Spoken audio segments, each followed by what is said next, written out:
Hello and welcome to my review of EJTT 2023 Week 2.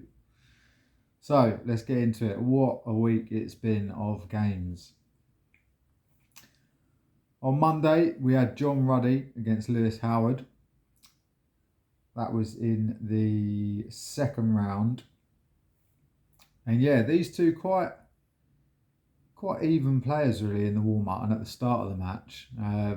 Lewis is a regular league player, so he's got a lot of match practice. John Ruddy is very much at the start of his tennis journey, and this was his first ever tournament. So, yeah, new experience for him. Lewis, the more experienced player, but not a lot between them technique wise. But after a tight start, Lewis took control of the match, and he was just the more solid player. John with just a few too many unforced errors, which usually happens at our level. And yeah, Lewis, he showed his match experience by playing the right shots at the right time, not giving away anything. And he ran out a 6-1, 6-2 winner to reach the third round for the second year running. So it's been a good couple of years for Lewis. He's been doing really well in the league as well. And yeah, I think I'm not being biased here, but I think playing in the league really does help your tennis. You're playing and competing all the time throughout the year. And Lewis, I think he's missed one league season in 2 years. So yeah, he's got a lot of experience now and is a really good, solid tennis player. So he did well. Right, moving on. We've got a lot to get through. So the next match, was a doubles match on the same night. I wasn't there for this one. Isabel and Dennis against Rob and Rob. That's Rob Crasher, Rob Vile, and Isabel Eustish. I don't know how to pronounce her surname. Eustish and Dennis Katribe. Dennis and Isabel are the fourth seeds, so they were the favourites. However, Rob and Rob made the semi-finals last year, and they knocked out the fourth seeds en route last year. So this was always going to be quite a tight game, and the first set was incredibly tight. Incredible tiebreak as well, which Rob and Rob won 10-8. But Dennis and Isabel fought back. They won the second set 6-love, and then they played a championship tiebreak in the third, and Dennis and Isabel just got over the line, winning 10-7.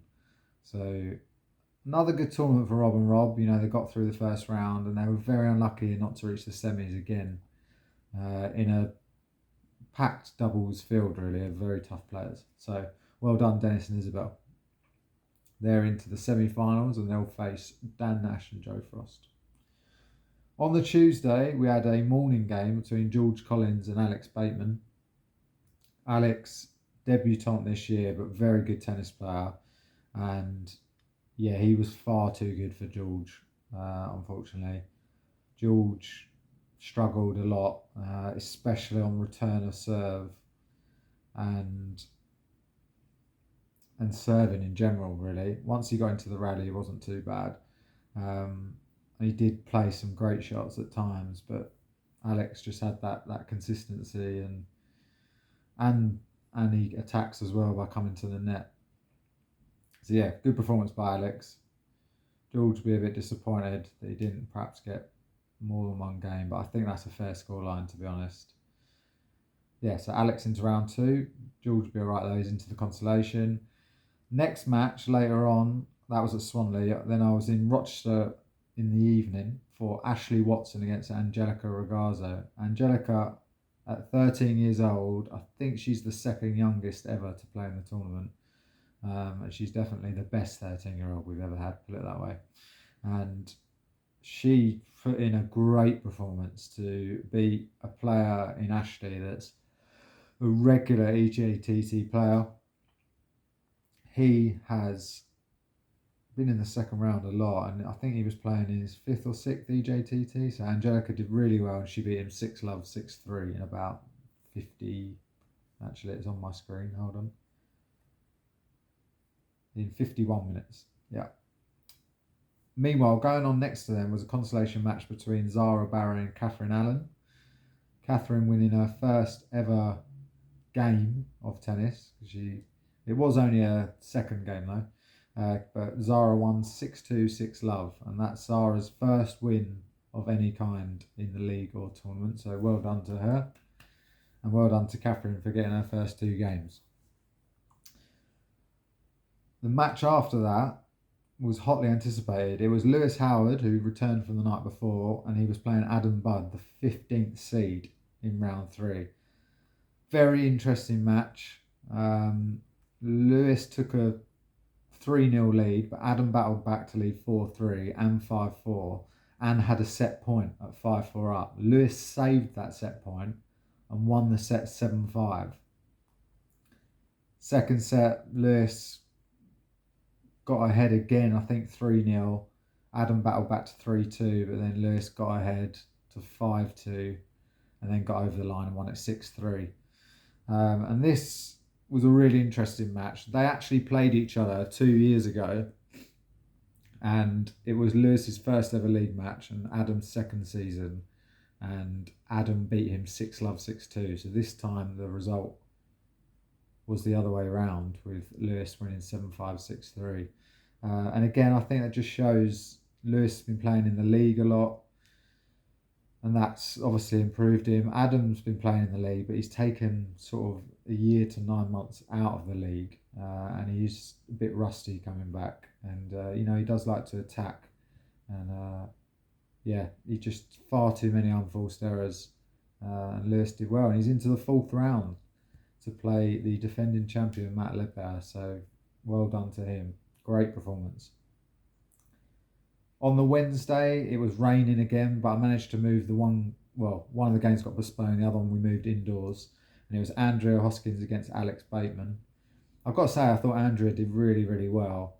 Alex ran out a 6-1, 6-1 winner, but as I said, he's a very solid player, and I'm going to talk about him next as well. He went through to the 3rd round to face Harry Williams the following day in the afternoon.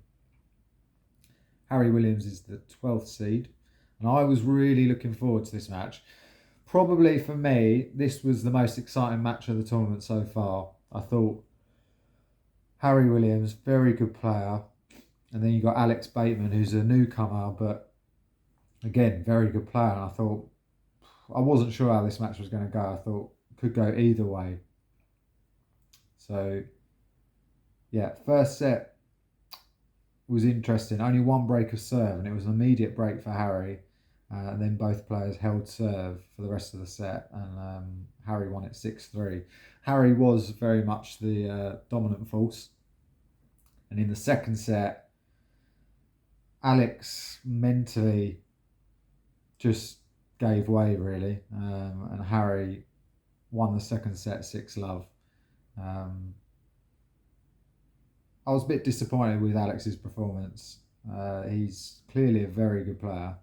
I enjoy watching him play, and yeah, I just felt like he gave up the fight a bit in the second set, and it would have been nice for him to have made Harry work for it a bit more. But credit to Harry, that's what he did to his opponent, and he goes through to face Mike Rosicki in the 4th round, and that has got to be the standout game of the 4th round for me. So after that, this was Thursday. We had 6 matches on Thursday. It was my longest day so far in the umpire seat. We then had Kate Gerling against Connor Hayes, and I thought Kate did really well. She pushed Connor, and the first set wasn't hardly anything between them.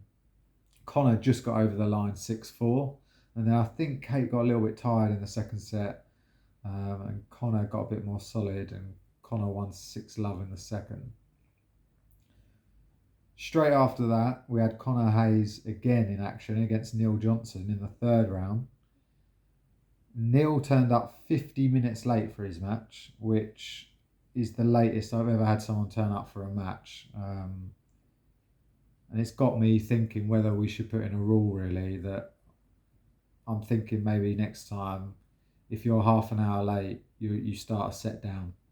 Let me know if you think that's a good idea.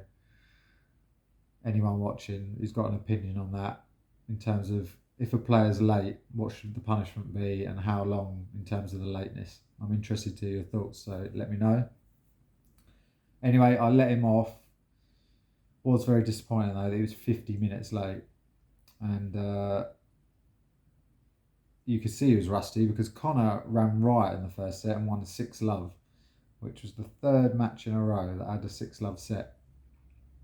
And Neil then got into his groove a little bit in the second set, but Connor still ran out a 6-3 winner and 20 double faults from Neil, which is the second most in the history of the tournament, really. And it was only 15 games played, and he served 7 times.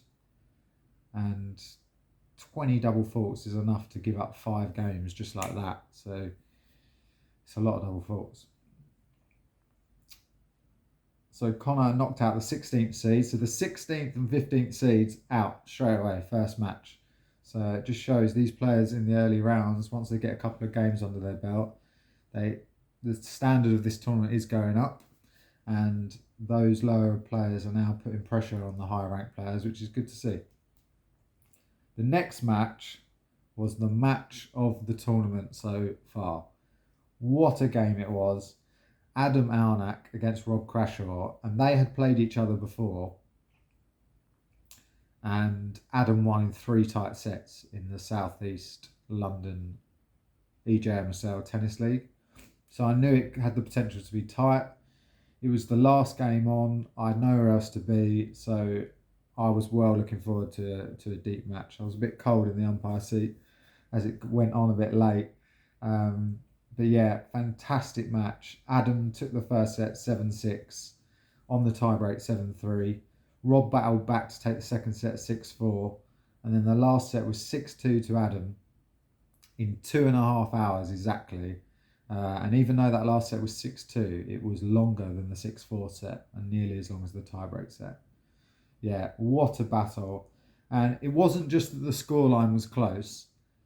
It was the fact that both players gave everything. They gave absolutely everything to win the match. And they were running everywhere. And that's what you want to see. You want to see 2 players giving it everything they've got to try and win the match. And yeah, it's what I love to see. Great game. Credit to both players. Match of the tournament so far. Brilliant. There was 2 consolation matches going on at the same time as well, but not where I was. I was in Swanley. These were going on in Rochester.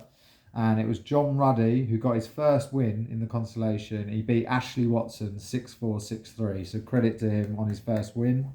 And there was also a win for Jonathan Wood against Liam Pay, winning 6-3, 6-1. So, I mean, that is impressive as well. I'll be honest, I looked at the consolation draw and I tried to work out who I thought would win it. And I picked Liam Pay to win it. I thought, having watched all the players, I thought Liam was going to win it. And so for him to lose 6-3, 6-1 in the first round, I'm pretty shocked. So that's wide open. This consolation, anyone can win it. Honestly, it's wide open. I think, yeah, Jonathan now goes through to play John in the next rounds, in the quarterfinals. So that'll be a really good game. I would make Jonathan probably the slight favourite. And if he gets through, he's probably going to have a semi-final against Nick Leakes. And if you remember me saying, they played in the first round and it was a bit of an epic. So that would be another game to look forward to. And then the bottom half, the Swanley half of the draw, yeah, we've got some great players in there as well. Rob Crashaw, Chris Rolls, Emmanuel, Lawrence, George. Yeah, it's packed full of players. So that was interesting. The following day, on the Friday, more consolation action. Nick Leakes beat Lee White 6-4, 6-3. So he is through to the quarters. He plays Zara Barry next. That's actually today, that game. It's actually happening in about 8 minutes' time. And then there was a quarter-final in the doubles. Gareth Evans and Lorraine Harris made their debut. And they actually played really well, but lost to the second seeds and 4-time champions, Joe Frost and Dan Nash, 6-4, 6-love. So on the Saturday, we had no matches on the Saturday because the rain was just horrendous. So no matches on the Saturday. But the Sunday, we had a nice packed Sunday, 3 matches, with the last second round match taking place in the morning. It was very windy but sunny. Both players struggled. It was Isabel Eustace against Chris Rolls. Isabel won the first set comfortably, 6-2. And then the second set was a lot tighter than I thought it was going to be. Chris played really well. A mixture from Chris, really. He played some really good tennis, then at one stage lost 12 out of 13 points. Just completely fell apart when he was 3-1 up in the second set. Isabel came back to the lead 4-3. At 6-5, Chris had a set point on Isabel's serve. Isabel managed to save it. Chris hit it into the net, forehand error. And Isabel went on to win the tiebreak fairly comfortably, 7-3.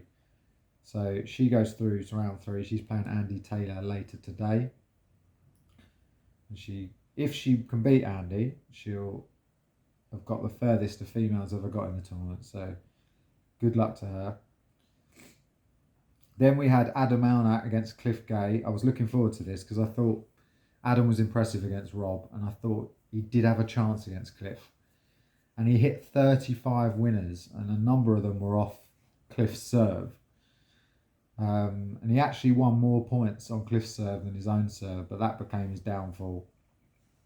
Cliff won, I think, about 57% of points on Adam's serve, and in the end got over the line 6-4, 6-4, which was really, really well done.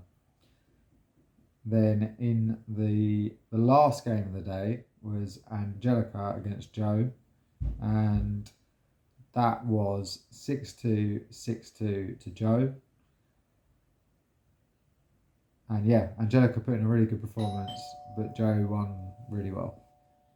That's it. That's the roundup.